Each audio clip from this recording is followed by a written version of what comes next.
Hello, welcome back to the Buchla Easel tutorial series. Today we're dealing with the Gravity Module. This is an example of what happens when you let developers loose. Somebody's been given free rein to build a modulation engine based on any concept they want, and obviously they've plucked something out of the sky and decided to model it on the universe, or more accurately, gravity. And this is what we've got. It's an absolutely ridiculous beast. Let's break it down and see what we've got. Now this is what you get when you first load the page. I'm actually going to pick this thing up and drag it over to this toolbar over here and just drop it and throw it away. So we're going to start with an empty screen so that we can try to figure out what's going on. Now essentially it's a modulation processor. And we have our destinations on the X and Y axes. The X axis is twice as long as the Y axis. So we have this kind of rectangle shape to play with. And the way that we generate modulating control voltages is with our projectile launcher. I kid you not. We can pick it up and make it bigger and smaller and move it around, but it's basically a cannon. And at the moment, because our trigger source is set to key, every time I press a key on the keyboard, I'm going to launch a projectile. So my key press triggered the module. We've got a couple of terms that we have to come to terms with here, and the first is the trigger. This is the trigger, the key at the moment. Now that the trigger's been fired, this projectile is going to carry on its merry way until I let the key go, and then it disappears. If I make the trigger source the pulse module instead, then it's going to fire as often as the pulsar does. If I make the pulsar's period longer, then it travels further. If I move the projectile launcher, it'll fire in a different trajectory. If I set it to the sequencer, obviously it's going to fire according to the sequencer, which is really fast at the moment. Slow the clock down, turn a couple of the steps off, and then you'll see fire, fire, pause, pause, fire, fire, pause, pause. So that's all straightforward enough, but what's the aim? What are we trying to do with this? Well, the head of the projectile describes an X and Y modulation amount.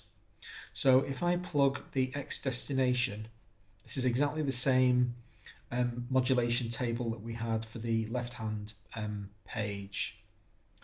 And for the sake of simplicity of example, I'm going to stick with a theme and choose the complex oscillators pitch. If I get a tone going and get this thing firing, so at the moment I'm on 12 o'clock, which means I'm having no modulation effect. As I dial this up,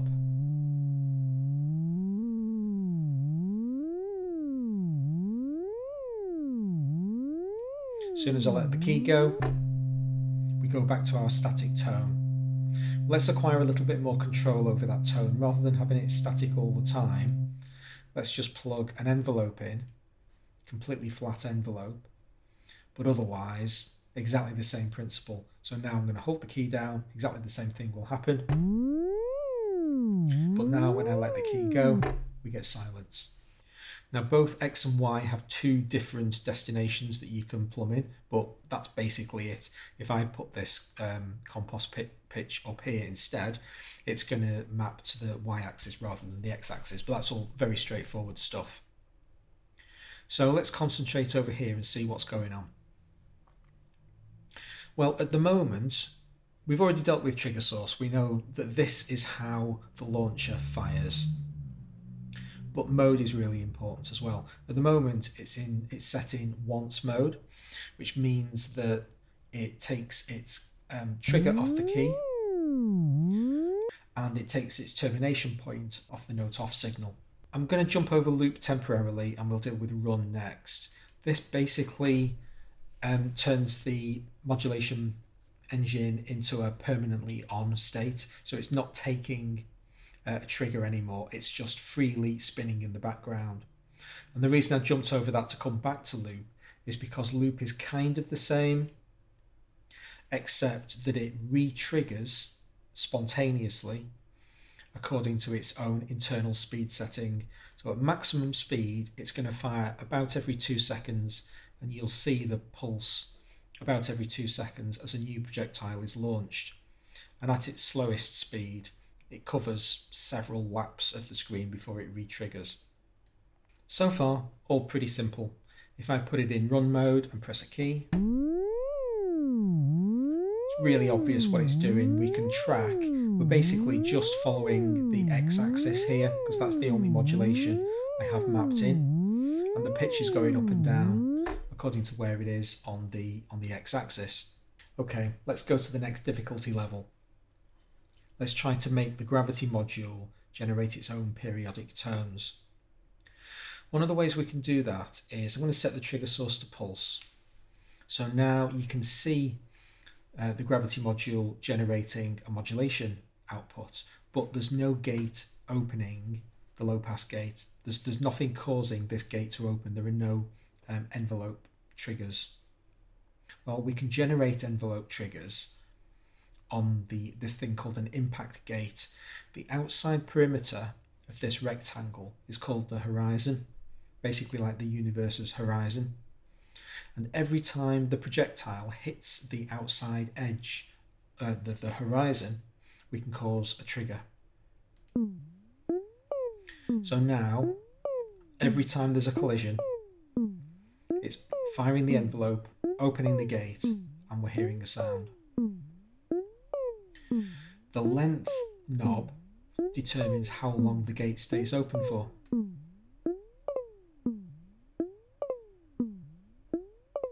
So that's a really short, tiny amount of time that the gate is open for. We're hearing these tiny little plinks. If I make the length long enough, then they're all going to merge together and we'll hear a consistent, constant tone.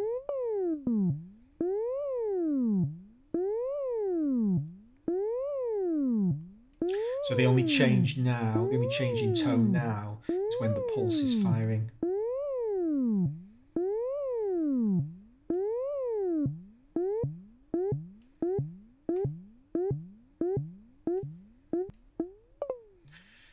The speed and strength of the projectile is set by making this shorter or longer. If I make it shorter, it gets slower and slower.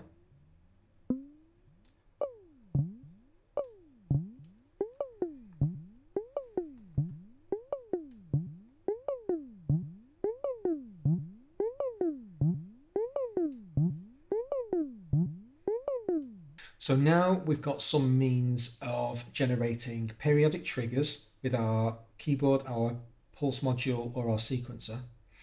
And in addition to being able to open gates using the keyboard, standard envelope stuff, we can also open gates internally in the Galaxy module. Now we've dealt with the horizon, but there's another button right next to it called wall. So let's have a look what a wall is. We've got 4 different universe components that we can bring into this module, and this little bar is a wall. So I'm going to bring it in. In fact, I'll turn it up first. And now I'll bring the wall in. Now at the moment, the effect that the wall is having, as you can see, is that the projectile's bouncing off it and causing changes in the modulation. But if I engage wall triggers, now every time the projectile hits the wall, it's causing another firing of the opening of the gate. And you can play Pong with it. It's really fast at the moment, actually. Just like hours of fun. Ridiculous thing. So that's what a wall does. You can pick this little thing up, make it longer, do what you want with it. Get rid of that. Let's have a look at wormholes. So a wormhole is basically 2 walls, but can you see the pulsing blue light on the left hand side of this bar and the right hand side of this bar? If the projectile hits one of those light blue bars, it will come out of the other side.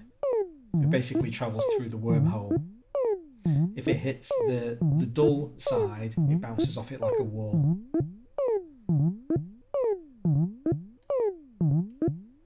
That's your wormhole. Then we've got planets.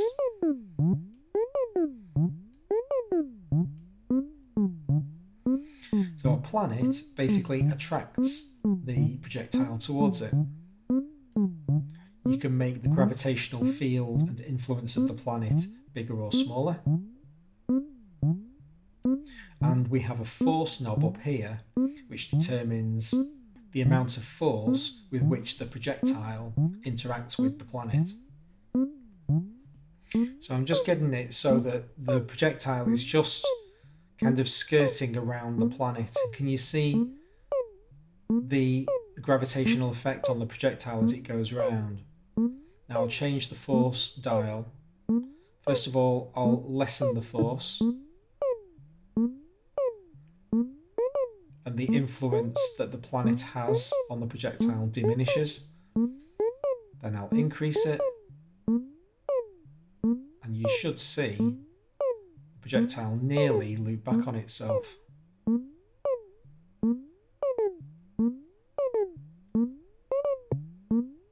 There we go.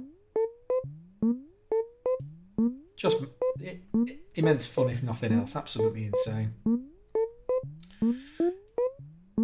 Repellers are the opposite of planets. So now this is like two north poles of a magnet pointing towards each other. It's going to repel the projectile. So you can now see it bouncing off the repeller.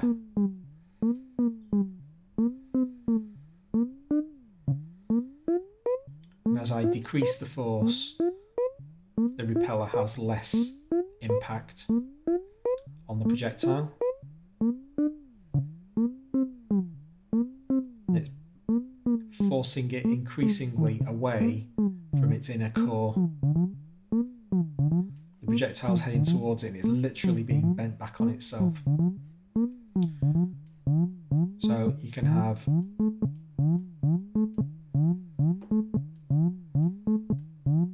any number of these things.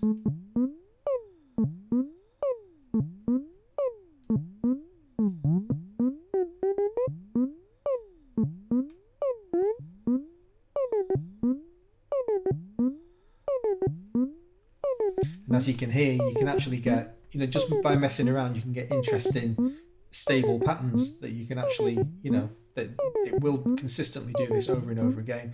If I switch it into run mode, we lose that consistency because now the projectile is completely free to do whatever it wants. And as long as it doesn't get stuck in some kind of infinite loop where it bounces back on itself, it'll constantly keep redrawing new shapes all the time.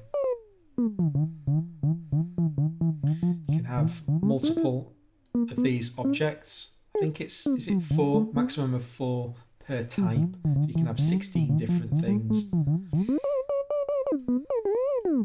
And as you can imagine, absolutely ridiculous. Absolutely ridiculous. Alright then, random throw direction. At the moment it's set to off. So basically the projectile is always coming out of the cannon in a consistent and stable pattern. If I increase the random throw, it basically introduces an element of randomness to the direction in which the projectile is launched. We should get one going straight up or straight across at some point. There you go. Now, just as I said with the left-hand page, when we were dealing with the number of different modulation options you've got, everything that I've talked about today has just been the complex oscillator modulating pitch, but there's no end to the number of different modulation outputs you can map to. So if you want to change that to the timbre instead,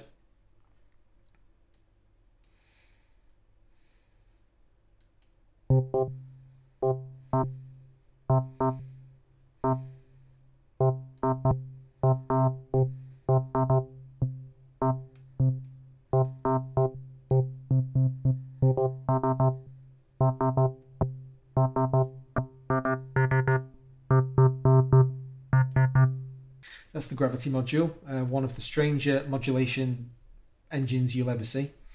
Hope you enjoyed the video, found it useful. If you did, please consider subscribing, hit notifications, and you'll be sure not to miss my next episode. Thanks very much for watching.